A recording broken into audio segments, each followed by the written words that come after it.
এত কষ্ট করলাম, আমার এই কষ্টগুলো যদি বাবা মাও দেখতো তাহলে আমার বিশ্বাস যে ওরা হাট পেলে মারা যাইত।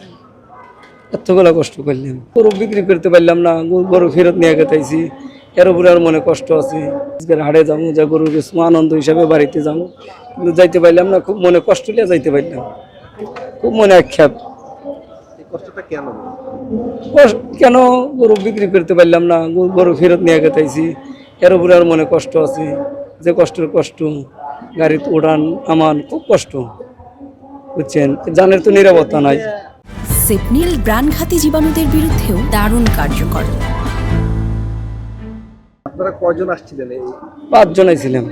এই 5 জনের বেতন দেওয়া লাগবে না? খরচা দেওয়া লাগবে? বেতন তো দেওয়াই লাগবে, অবশ্যই বেতন দেওয়া লাগবে।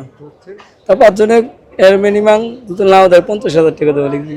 10টা গরু নিয়েছিলাম, 7টা বিক্রি করছি, আর 3টা আছে, বুঝছেন।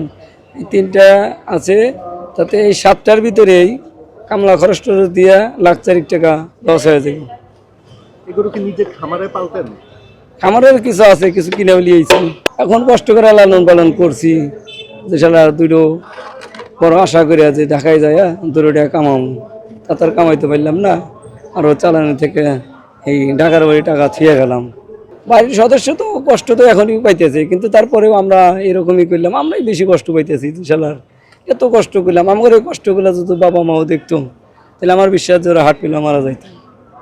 এতগুলো কষ্ট করলাম, তারপরেও গরু বিক্রি করতে পারলাম না, ফেরত লিয়া যাওয়া লাগলো। মনে করেন যে এই মাথার উপর দিয়ে চলে গেছে, জ্বর বৃষ্টি, মনে করেন যে এই রোদ, সব কিছুই মাথার উপর দিয়ে চলে গেছে।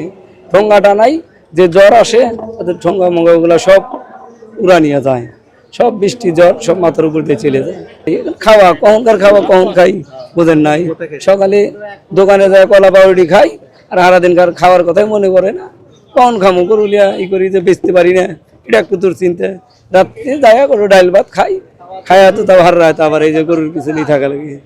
মেঘ আইসে এ দৌড়াও রে, কাগজ টানাও রে, উড়া লিয়া যায়, জ্বর মরে আইসে, গরু ভেজে আমরা ভিজি, কিন্তু গরুরও মনে করেন যে কষ্ট, আমাদেরও খুব কষ্ট।